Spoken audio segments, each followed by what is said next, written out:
बिस्मिल्लाहिर्रहमानिर्रहीम। एक दफ़ा सैयद अताउल्लाह शाह बुखारी रहमतुल्लाह अलैह सफ़र पर थे। गुजरात के नवाही कस्बा दौलत नगर से गुजर हुआ, जहाँ सिखों का गुरुद्वारा था। जब गुरुद्वारे के दरवाजे के सामने से शाहजी का तांगा गुजरा तो एक सिख ने अज़ेरा मजाक कहा कि शाहजी कभी हमारे पास भी बैठ जाया करो। जब तांगा रुका और शाहजी नीचे उतरे तो गुरुद्वारे में इबादत में मशगूल सिख बाहर आ गए।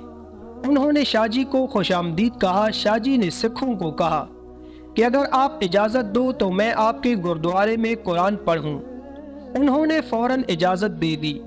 शाहजी ने गुरुद्वारे में दाखिल होकर जब कुरान पाक की सूरत तोआ की तिलावत अपने मखसूस अंदाज में शुरू की तो सिख तड़पने लगे, यहाँ तक कि वो सिख बुलंद आवाज़ में कलमा पढ़ते हुए मुसलमान हो गए।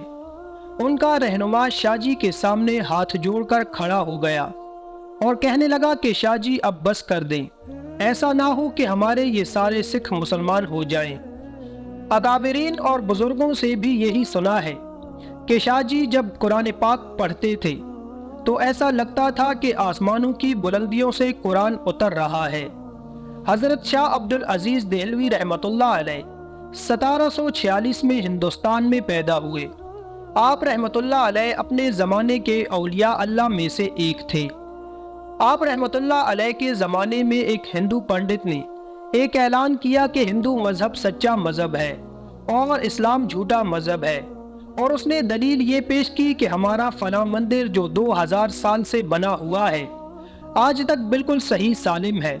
उसकी दीवारें, खिड़कियां, दरवाजे, गर्ज सब कुछ वैसे का वैसा आज तक अपनी असली हालत में मौजूद है, जबकि मुसलमानों की मसाजिद एक साल भी गुजरता नहीं गुजरता कि रंग व रोगन, दरो दीवार, दरवाजे, खिड़कियां सब कुछ खराब होना शुरू हो जाते हैं।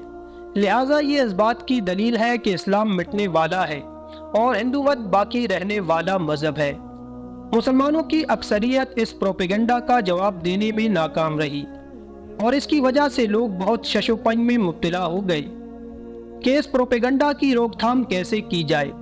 ऐसे में हज़रत शाह अब्दुल अजीज़ देहलवी आगे आए और उन्होंने ऐलान किया कि उस हिंदू पंडित का जवाब मैं दूंगा। पंडित ने पूछा कि क्या जवाब है, तो हज़रत शाह अब्दुल अजीज़ देहलवी ने कहा कि ऐसे नहीं, उसी मंदिर के दरवाजे पर जाकर जवाब दूंगा। एक दिन मुकर्रर किया गया। मुकर्ररा वक्त पर मुसलमान और हिंदू सब जमा हो गए कि देखते हैं हज़रत शाह अब्दुल अजीज़ देहलवी क्या जवाब देते हैं। हज़रत साहब मंदिर के दरवाजे पर खड़े हो गए और कुरान की आयत जिसका तर्जुमा ये है, अगर अल्लाह ताला इस कुरान को पहाड़ पर भी नाजिल कर देते तो वो पहाड़ भी अल्लाह ताला के जलाल से डरकर टुकड़े टुकड़े हो जाता। आप रहमतुल्लाह अलैह आयत पढ़ते जाते और मंदिर के दरो दीवार और दरवाज़ों की तरफ उंगली से इशारा करते।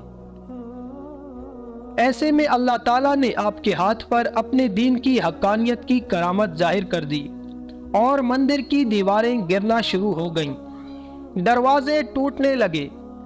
मुसलमानों ने अल्लाह अकबर का नारा लगाया। पंडित फौरन आप रहमतुल्लाह अलैह के कदमों में गिर गया और कहा, बस करें, बहुत हो गया, मैं मान गया इस्लाम सच्चा मजहब है, लेकिन इसकी हकीकत तो बता दें कि ये कैसे हुआ। आप रहमतुल्लाह अलैह ने फरमाया कि अल्लाह ताला कुरान में फरमाता है कि कुरान अगर पहाड़ पर नाजिल कर देते तो वो भी अपनी जगह नहीं ठहर सकता, फिर इस मंदिर की क्या मजाल है कि ये अपनी जगह पर खड़ा रहता। ऐ पंडित सुन, ये तो मस्जिद की अजमत है कि उसमें रोज़ाना कुरान पढ़ा जाता है, फिर भी अपनी जगह पर खड़ी रहती है। पंडित ने जब ये सुना तो फौरन दायरा इस्लाम में दाखिल हो गया और वहाँ मौजूद सारे हिंदू भी मुसलमान हो गए।